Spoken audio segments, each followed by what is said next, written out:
Hello everybody, welcome to another edition of No Holds Barred with IT. This is IT TV and my name is Itunu. Yes, how are you doing? I'm so excited to be in the house today. I hope you are keeping safe. Yeah, before we move on, don't forget you need to take this off my show. Subscribe, like, share, and most importantly, comment, because actually YouTube send me names of subscribers, but not all of them. I've been saying this in all of my videos, so I needed to write something so that I will be able to compile your data so that the winners of this cup would take is a personalized mug. You can see the picture even for the channel on it. All right, so we are going to be having No Holds Barred written here. This is a side hustle I do. I've been saying it. So take it off my shelf and let's roll with this video of today. So before we move on, let me play that sound of music so that you can do the needful. All right, let's go.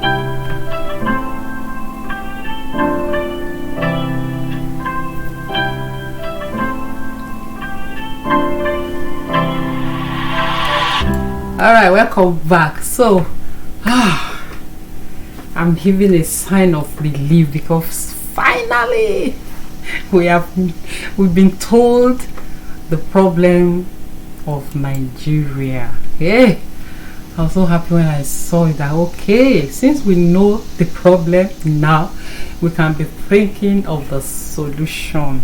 So Kongi himself, do you know who that is?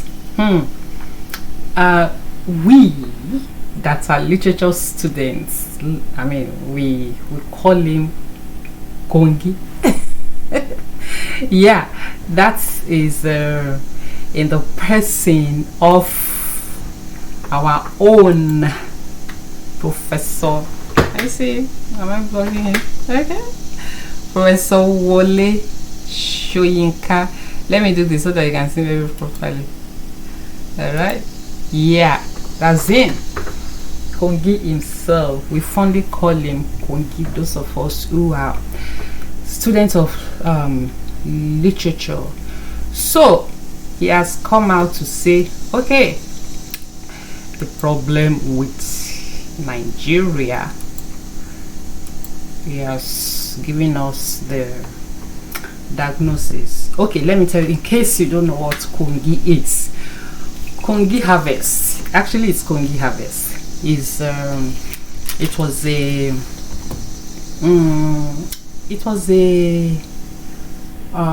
book written by Professor Wolesoyinka. I read the book, it was a long time ago. It was about the post-colonial happening. You know, it's a play. All right, it's about post-colonial era Nigeria and all that. Very interesting. If you have not read it, read it. Unfortunately, reading culture is God help us, it's all over the world. It's not Nigeria alone. So as Wole Soyinka has said, okay, the problem with Nigeria, why, you know, we've been saying that Boo our president has a hearing challenge, like he cannot hear very properly, and that's why he cannot understand what is happening in Nigeria. But now our own Professor Wole Soyinka has given us what the issue is. So I just wanted to listen to him. I want to thank Sahara Reporters for this video, because it was actually an interview he granted Sahara Reporters. Thank you guys, you've been doing a good job. So let's hear this and then I'll come back to discuss with you. Stay tuned. A wedding took place recently here. I thought the nation was in mourning, you see. In mourning because of the killings. Daily killings now have become a feature of existence, destruction of farms, but most importantly, the kidnapping of our children whom we send to school. School pupils. That's become the new normal of this society. And I wonder whether, as a people who consider ourselves responsible human beings, we really are going to sit down and look on while this becomes the norm. I'm coming back to that theme in a moment, vis-a-vis the children, those whom we're supposed to protect. Right now, I want to talk about happiness. So, there it is. You have this unbelievable carnival of a wedding in Kano, that part of the area. It was Kano, wasn't it? Yes, it was Kano. Doesn't matter where it is. The president's daughter was getting married. Was it his son or his married? Son. No, son. No, son. All I know is that the president was performing a wedding ceremony. Not in Aso Rock, he didn't go there. But I think the journalists, you know how many private jets were there. All I saw, didn't matter the details, was that a carnival was going on in the name of the president of this nation, whose child was getting married, while other youths, other people were being kidnapped. Now, don't misunderstand me. I'm not saying presidents' children shouldn't get married. On the contrary. In fact, I not only want them to get married, I want them blessed with children, prosperity, etc., etc. I also want, however, I would like to see that they are not burdened with a kind of surrogate, vicarious sense of irresponsibility. They deserve to start life without any burden of social guilt. So, in some way, I'm also on the president's side. But you see, I had made the mistake of thinking that it would have been sufficient to give these children money and say, please go and go to Dubai, have a good time, have your honeymoon there, splurge as much as you want. Right now, as a leader of this nation, with a heavy burden of unacquitted responsibility, which involves the future of a younger generation, I should set an example of some kind of modesty, sensibility, etc., etc. In short, we should not have seen the kind of carnival that took place here and in that part of the nation, especially at this particular time. This is not what I understand as leadership. And perhaps it is the sound, it is the noise of the wedding bells, the noise that has contributed to the deafening, to the, shall we say, the impairment, the possible impairment of the hearing of the president of this nation. Because he doesn't seem to hear, he doesn't seem to hear things. Virtually the whole nation is screaming, we do not want any open cattle grazing. Okay, so, like I said, President Soyinka has said that, okay, if you want to watch all that interview, please go to Sahara, did I want to say Sahara Desert? Sahara Reporters YouTube channel and watch it. He talked so much about, actually the interview was basically on open grazing, all this cattle rearing that has caused so much problem in Nigeria. The question is also, okay, President Soyinka now said it's because of that wedding bell that has made president to be deaf. The Professor Soyinka, I know he has a very high sense of humor. I must say that. And let's think about it. The president has been there for 6 years. Honestly, talking seriously now. Okay, let me first talk about this wedding. This wedding had close to 500 people. 500 people as the, what's it called, planning committee. They gave us so iPads, iPhone, a lot of things to people who are rich already. I mean, people who will just throw those things somewhere. So I'm like, what is going on? What's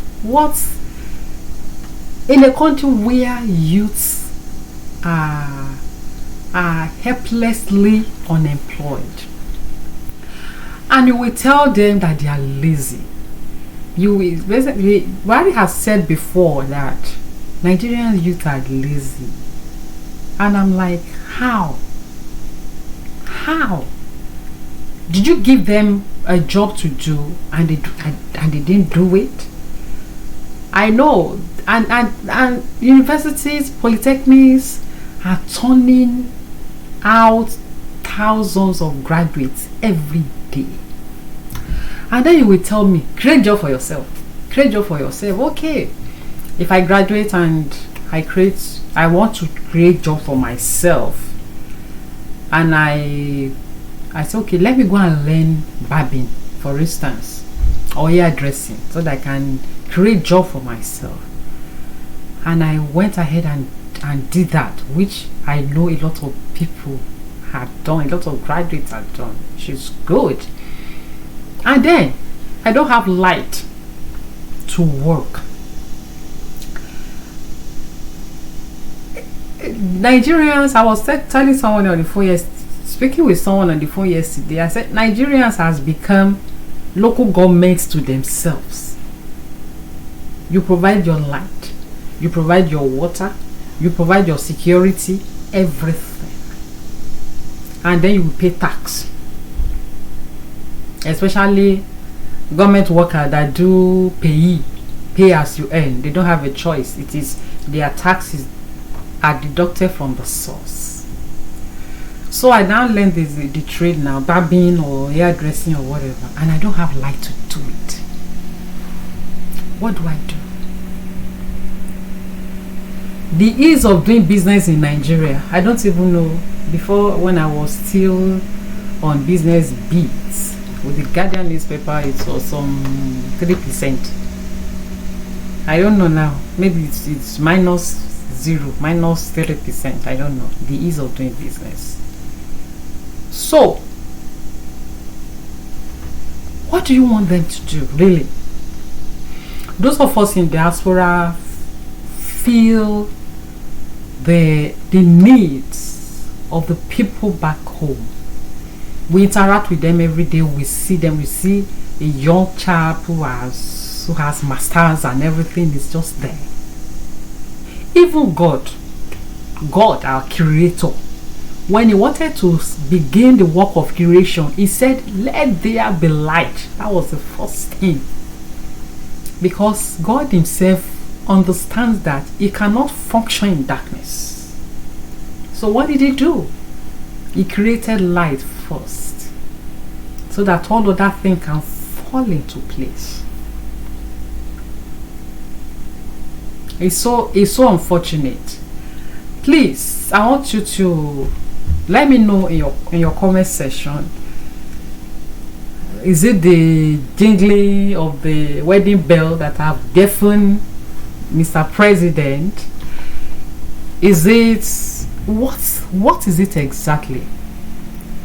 What is it exactly? This is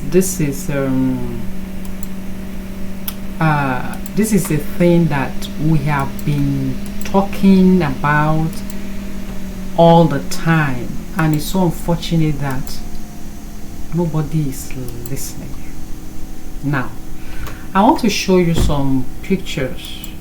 Or is it okay? Old age. I don't want to go to, maybe it's Buhari that is there or not, because that's another discussion. Now, this man, and this man, can you compare? Can you say they can function the same way? Yes. When Buhari was in the military, when he was younger, the picture I just showed you, and now that he's over 70, will their performance be the same? When he was in the military, people say what he did there, he was vibrant, he was there, he was present. But now, I was over 70 years, maybe he's over 87, we don't even know the actual age. This is one of his pictures when he was going on the usual medical tourism. That's what he does all the time. He will wave to you people, I'm on my way again. This has been happening over and over and again.